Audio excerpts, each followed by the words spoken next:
से कभी पार नहीं पा सके। आज एक वनवासी मनुष्य ने उन्हें मार दिया।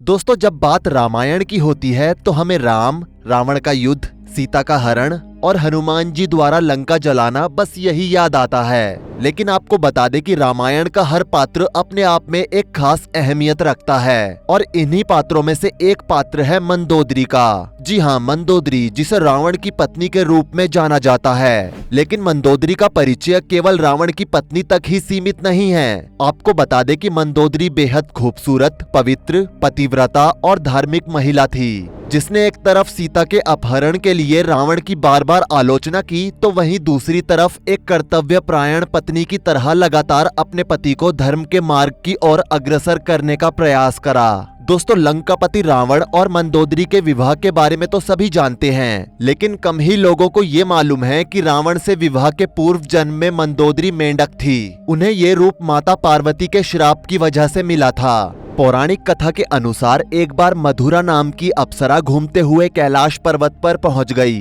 वहां उन्होंने भगवान शिव को तपस्या में लीन देखा और उन पर मोहित हो गई। इस वजह से मधुरा भगवान भोले को आकर्षित करने का प्रयत्न करने लगी। इसी दौरान वहां पर माता पार्वती आ गई और उन्हें मधुरा पर क्रोध आ गया। क्रोध के आवेश में उन्होंने मधुरा को 12 साल तक मेंढक बनकर कुएं में रहने का श्राप दिया।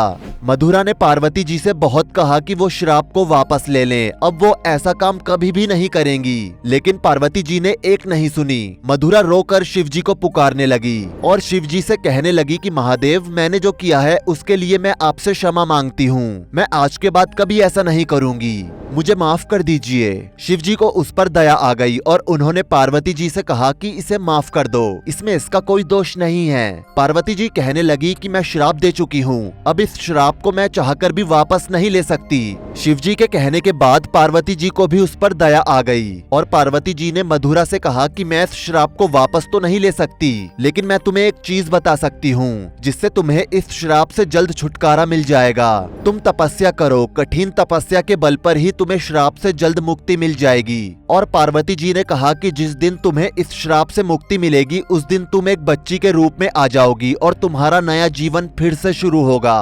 माँ पार्वती द्वारा दिखाए गए मार्ग के बाद मधुरा ने लंबे समय तक कठोर तप किया। इस दौरान असुरों के देवता मायासुर और उनकी अप्सरा पत्नी हेमा भी पुत्री प्राप्ति के लिए तपस्या कर रहे थे। उधर अपने कठोर तप की वजह से मधुरा माँ पार्वती के श्राप से मुक्त हो जाती है और कुएं से बाहर निकलने के लिए आवाज देती है। उसी समय मायासुर अपनी पत्नी के साथ उस कुएं के पास से गुजरते हैं तो उन्हें कुएं से एक आवाज सुनाई देती है। मायासुर जब कुएं के पास जाते हैं तो उनकी आंखें फटी की फटी रह जाती हैं और मायासुर कुएं से उस लड़की को निकालते हैं। मायासुर और उनकी पत्नी हेमा मधुरा को बेटी के रूप में गोद ले लेते हैं और अपने महल ले जाते हैं। महल में आकर वो एक भव्य समारोह का आयोजन करते हैं, जिसके चलते काफी बड़ी दावत होती है और ब्राह्मणों को बुलाकर बेटी के नाम समारोह का आयोजन भी होता है। बेटी का नाम मंदोदरी रखा जाता है। जो पंडित नाम समारोह के लिए आए थे, जब वो मंदोदरी की कुंडली को देखते हैं तो उन्हें बहुत आश्चर्य होता है और पंडित मायासुर को बताते हैं कि आपकी बेटी कोई साधारण लड़की नहीं है, इस लड़की के ऊपर साक्षात भगवान शिव का हाथ है। बड़े होकर ये लड़की पूरे ब्रह्मांड की सबसे सुंदर कन्या होगी और जितनी सुंदर ये कन्या होगी उससे कहीं ज्यादा सुंदर इसके विचार होंगे।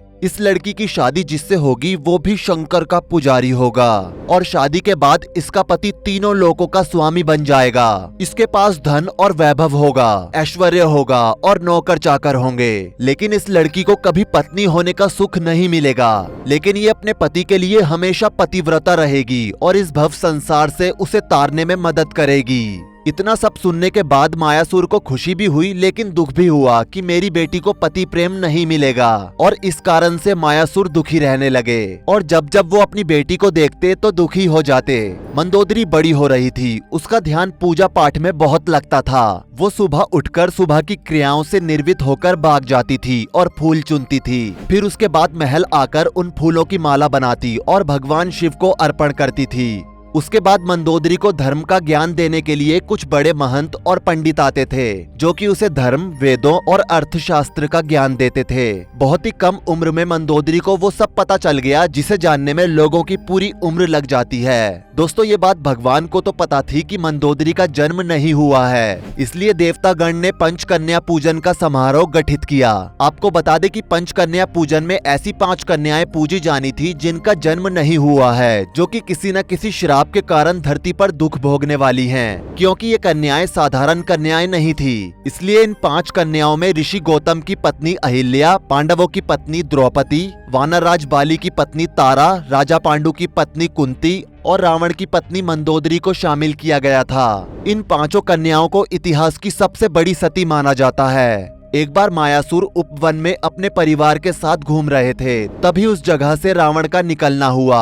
रावण की नजर मंदोदरी पर पड़ी और उसी समय रावण मंदोदरी पर मोहित हो गया और मायासुर के पास जाकर कहने लगा कि मुझे तुम्हारी बेटी पसंद है और मैं उससे शादी करना चाहता हूँ। मायासुर को पहले तो लगा कि वो एक बाप होकर आखिर कैसे बिना जाने अपनी लड़की की शादी किसी से करा देगा, लेकिन फिर मायासुर को पंडित की बात याद आ गई। काफी सोचने के बाद मायासुर ने अपनी बेटी मंदोदरी की शादी रावण से कर दी। जब रावण ने मंदोदरी से शादी की थी तो वो वास्तव में कुछ नहीं था। कहावतें कहती हैं कि मंदोदरी से शादी से पहले रावण एक यज्ञ कराने वाला पुरोहित था। रावण की जीविका उसी से चलती थी। बता दे, जिस दिन रावण ने मंदोदरी से शादी की उसी दिन से रावण की विलासता भरी जिंदगी का शुभारंभ हुआ। रावण से शादी के बाद मंदोदरी रावण के घर पर रहने लगी। शादी के तुरंत बाद ही उसे शिवजी के गृह प्रवेश की पूजा कराने जाना था। दोस्तों आपको बता दें कि ये वही घर था जिसे बाद में रावण की सोने की लंका कहा गया।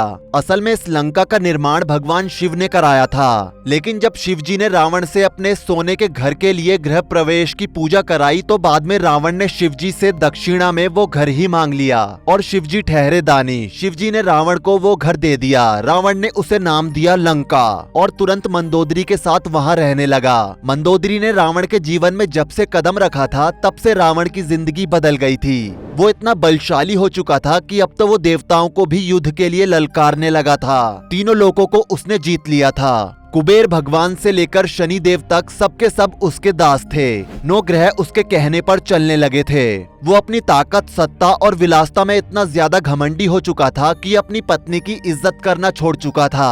आपको बता दे कि मंदोदरी कोई साधारण महिला नहीं थी, उसके पास भी कई शक्तियां थी। मंदोदरी भविष्य को देख सकती थी। मंदोदरी को पता था कि उसका पति एक दिन मर जाएगा और वो विधवा हो जाएगी, लेकिन कौन पत्नी चाहेगी कि उसका पति मरे, इसलिए मंदोदरी रावण को समझाती थी। लेकिन रावण अपने घमंड में चूर था। जिस दिन रावण ने सीता का हरण किया था उस दिन सबसे ज्यादा परेशान मंदोदरी ही थी, क्योंकि उसे पता था कि आज से रावण की उल्टी गिनती शुरू हो चुकी है। सीता जी को लंका लाने के बाद जब सीता जी को अशोक वाटिका में रखा गया तो रात्रि के समय मंदोदरी सीता जी से मिलने गई और वहां पहुंचकर सबसे पहले सीता जी को प्रणाम किया।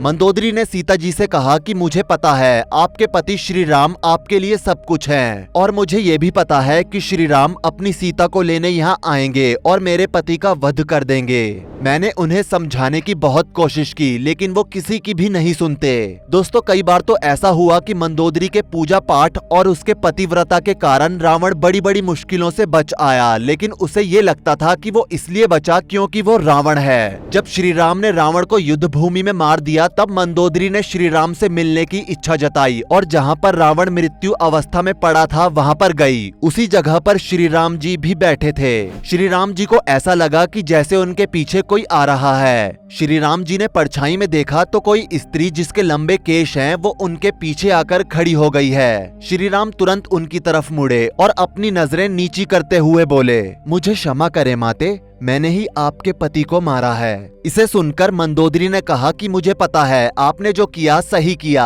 आप स्वयं नारायण के अवतार हैं। हालांकि इसके बाद श्री राम ने विभीषण का राज तिलक किया और मंदोदरी को समझाया कि वो विभीषण से शादी कर लें, जिसके बाद मंदोदरी ने विभीषण से शादी कर ली। तो दोस्तों ये है विश्व की सबसे सुंदर रानी मंदोदरी की कहानी। आपको कैसी लगी नीचे कमेंट सेक्शन में जरूर बताएं। वीडियो को लाइक करें, शेयर करें और ऐसी ही और वीडियोस के लिए इस चैनल को सब्सक्राइब करके साथ में बेल नोटिफिकेशन को भी ऑल पर सेट कर लें। धन्यवाद।